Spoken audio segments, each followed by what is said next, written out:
page turners, and welcome back to the channel. I'm Matthew, the man with a hat who reads, and this is October of Horror. The TBR to end all TBRs because it is spooky season. This is my October of Horror TBR.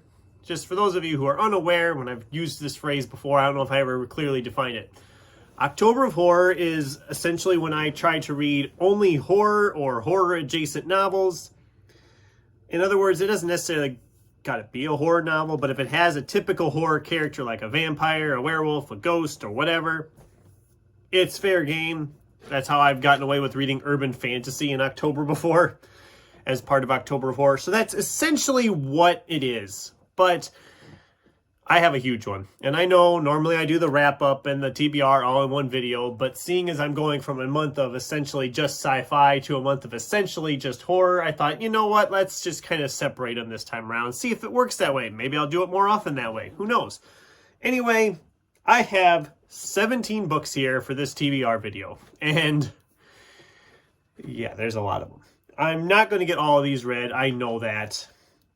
So I'm going to start off with some I'm definitely going to get to, and then we will narrow them down from there.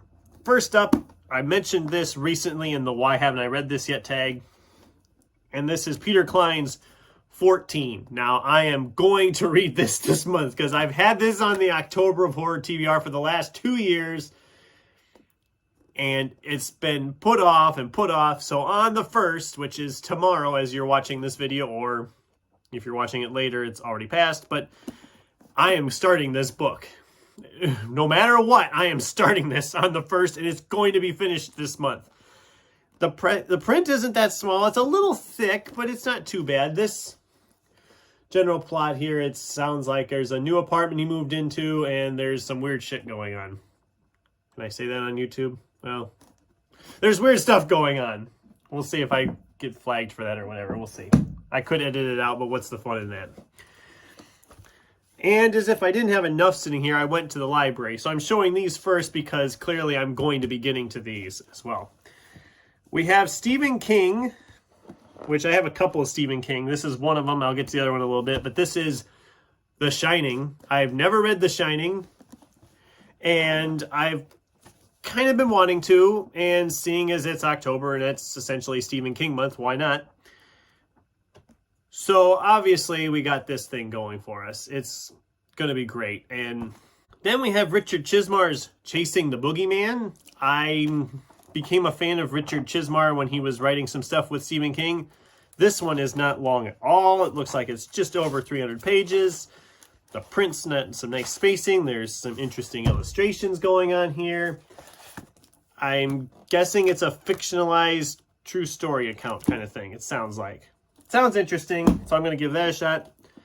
And then we have Evie Green's We Hear Voices. I don't know a lot about this other than the fact that it sounds like there's a little boy who recovers from a mysterious pandemic and inherits an imaginary friend who makes him do violent things.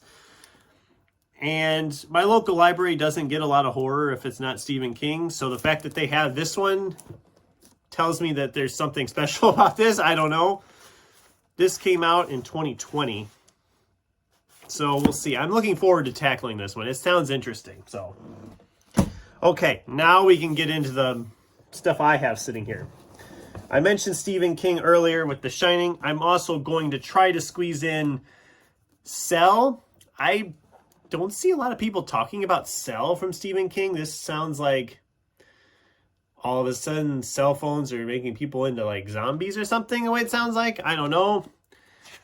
But I haven't read much Stephen King this year. And usually I read a lot more Stephen King. So I'm surprised I haven't gotten as much read by him this year as I'd like. So hopefully between this and The Shining, it'll kind of make up some of that ground here.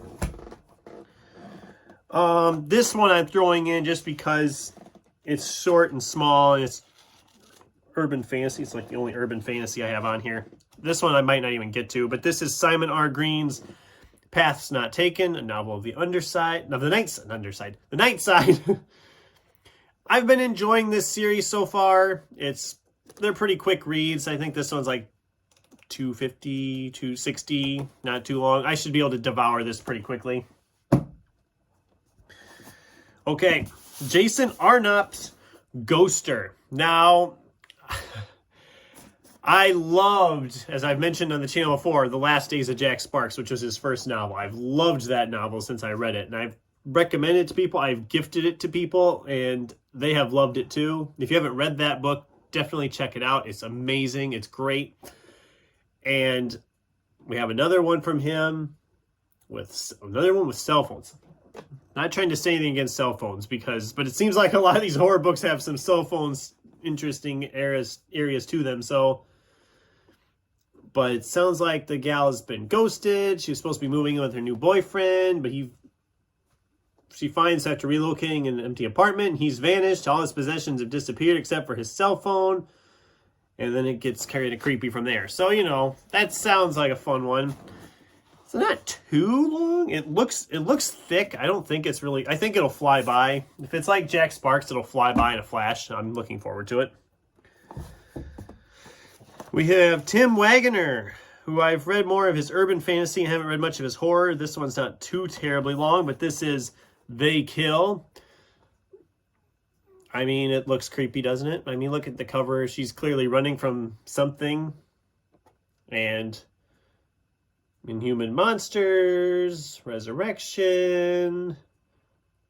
Yeah, this should be interesting. It sounds like a fun one.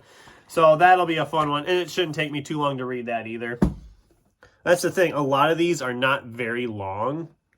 There are a few long ones in here, but a lot of these aren't too long. But another one I want to get to, I've been really getting into Grady Hendrix lately. And this is one of his few I haven't read yet. We Sold Our Souls. Like I said, Grady Hendrix's stuff is a lot of fun. There are a lot of like more fun horror type stuff.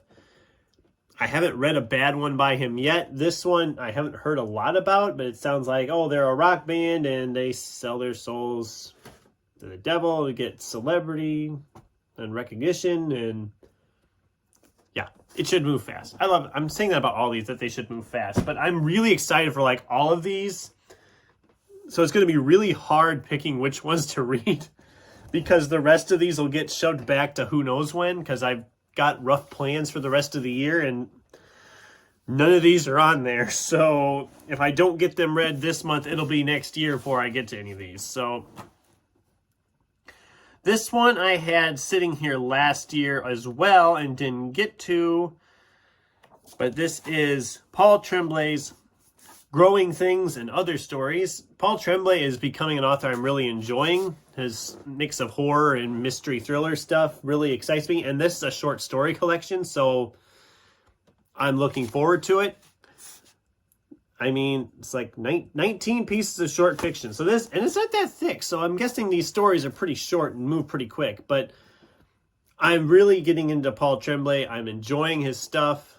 The stuff I've read is getting a lot of recognition. All of a sudden in BookTube, a lot of people are talking about a lot of his stuff. And Sin has been reading a lot of his stuff. I don't know if she's read this one. I don't think she has. But I'm excited to dive into this one. And really just, I'm excited to dive into Paul Tremblay. It's been a while since I've read a Paul Tremblay. Last one I read was Cabin at the End of the World. And my local library does have his novel Survivor Song, but I haven't gotten to that one yet either. I kind of wanted to get this one read first before I tackled another one. So, speaking of Sin, she actually recommended this one a few months ago when she read it and how much she enjoyed it. This is Ketron Award's Sundial. Now, other than what I've heard from her, I don't know much about this. It's not terribly thick. I should probably get through it pretty quick.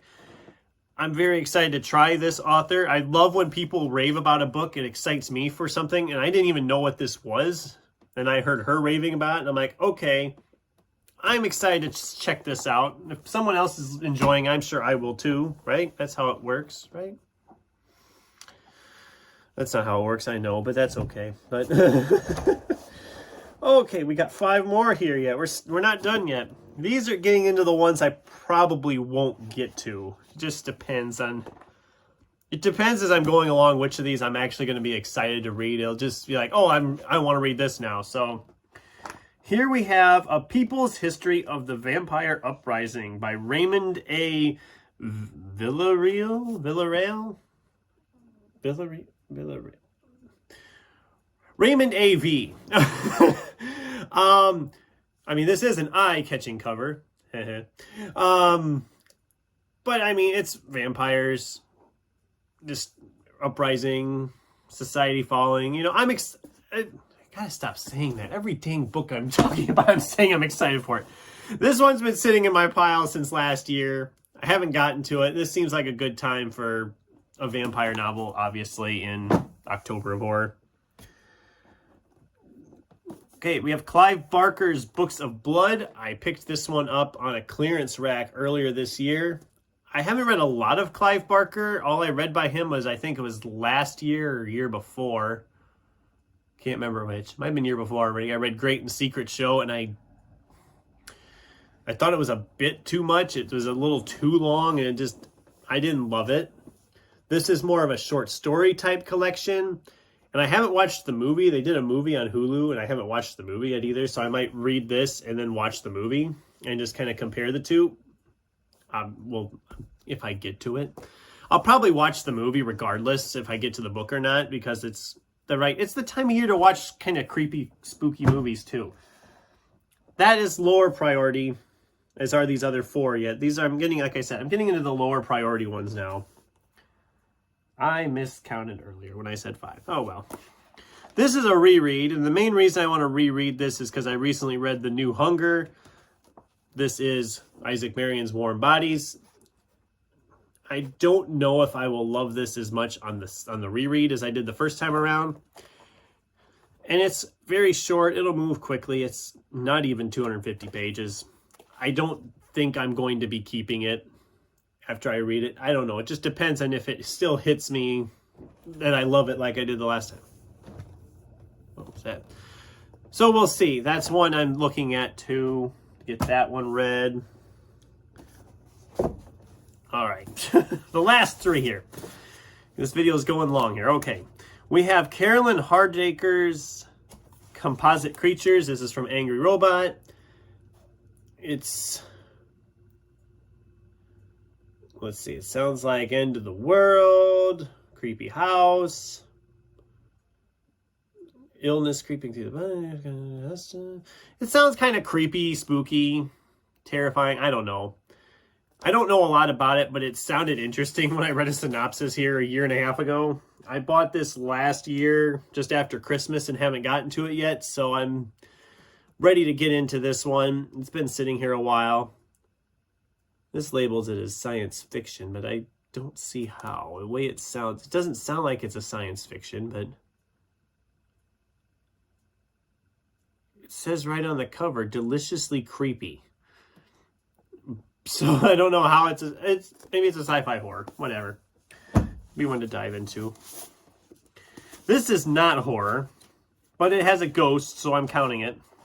And I first heard about this, it seemed exciting to me, and I'm really excited for this one. This is Amy Bonifan's The Regrets. Sounds like the guy has died. He's waiting to kind of move on to the next, to what comes after, the great beyond, or what do you want to call it. And he meets this girl. She immediately makes a connection with him, but he's dead. And you're not supposed to have any attachments. Otherwise, you don't move on like you're supposed to. And the cover reminded me of a ghost story. If you've seen that movie, it really reminded me of that. So I'm very excited to check this one out. I love the cover design. I love the synopsis. Sounds fun. It sounds just different enough. And I'm really excited for this one because this is the type of book that I know I will enjoy. And it might even be in my top for the year if it comes out as good as I'm hoping it comes out. So we'll see how that goes if I get to it. And then we have this one I've been holding on to for a year. Guillermo del Toro and Chuck Hogan's Volume 1 of the Blackwood Tapes, The Hollow Ones. I don't know much about this either, but I loved their Strain trilogy. I loved all 3 of those, and another book with these 2 guys writing together excites me. So this is one I'm hoping to get in. I was going to read it last year and didn't get it done, so I'm not going to hold my breath that it happens this year either. We'll see. Like I said, I have a huge TBR this month. ginormous. There's 17 books there. If I didn't mention it earlier, I can't remember if I did or not. And knowing me, I'll be squeezing something else in there as well. So that's my TBR for October of Horror. What's on your guys' TBR for the month of October? You got any spooky books planned? Let me know in the comments down below. And if any of these sound good, let me know which of these sound like ones you want to hear what I think of if I want to do reviews of some of them. Like I said, let me know in the comments down below. Thanks for watching, and until next time, keep turning pages.